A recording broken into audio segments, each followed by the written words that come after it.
going on, guys? My name is Zach. I make car buying fun, and today is Tips and Tricks Thursday, and on this episode I have a buy versus a lease. One of the biggest questions I get asked: should I buy, should I lease? And realistically it all depends on you and your situation, but I did lay it out with some pros and cons of both, so hopefully by the end of this video you can decide what works best for you. So looking at the pros of buying, you have unlimited miles when you buy the car. When you lease, you're going to be restricted to 10, 12, 15,000 miles a year. It really all depends on what you agreed upon, and you don't have to stress about any of that if you buy a car. Once that car is paid off, or if you paid cash for it, you then don't have any payments. And if you're always re-leasing your cars every 3-4 years, then you will always have payments. After that car is paid off, or again, if you paid cash for it, you then own the car. You do not own the car when you lease. However, keep in mind that you also do not own the car if you're financing that car. The bank owns the car when you finance the car. Some cons of buying: negative equity being one of them. Most people are looking to get out of their car before they have it paid off. Now, not every situation is the same, but in most cases, when you go to get out of your loan early, you owe more than what the car is worth. Another big con is that the warranty runs out when you purchase your car. So when you lease, whether it's 3-4 years, typically you are completely covered under all the manufacturer's warranties. And whether it's in the middle of you paying for that car or by the time you get the car paid off, you then become responsible for any major issues that might come up with the car, whether it's engine, transmission, electrical stuff. And that's another nice thing about leasing, is that you don't have to stress about any of that when you lease.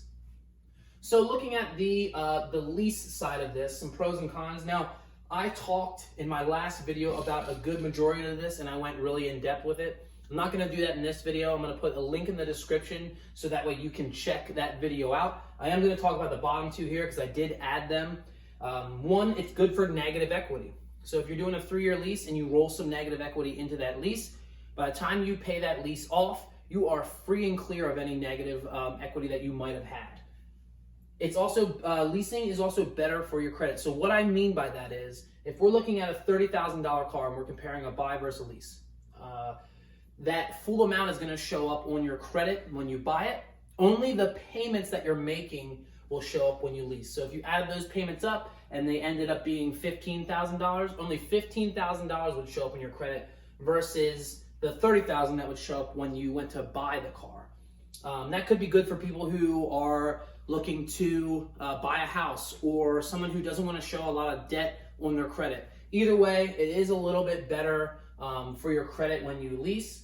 Now, we did already talk a little bit about some of these cons. One, you have to watch your miles. So again, 10, 12, 15,000 miles a year, depending on which one you decided to take. You do have to be conscious of how far you're driving that car.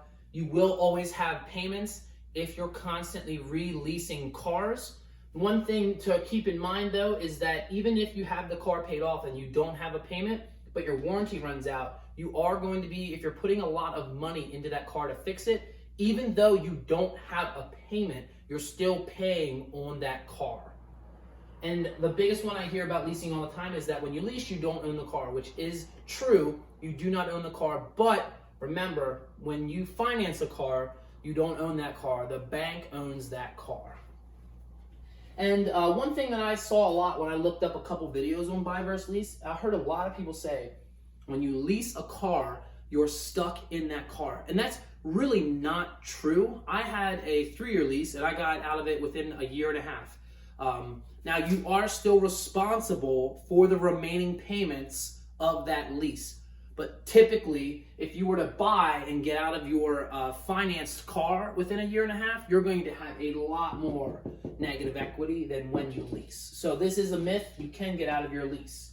And that's going to be it for the buy versus lease video. If you have any questions, feel free to reach out. I'm more than happy to answer anything that you might have. If you like the video, give it a share. Make sure you tune in next week for whatever video we're going to do. Like the page if you haven't already. Remember, my name is Zach. I make car buying fun. Thanks for watching. Have a great day.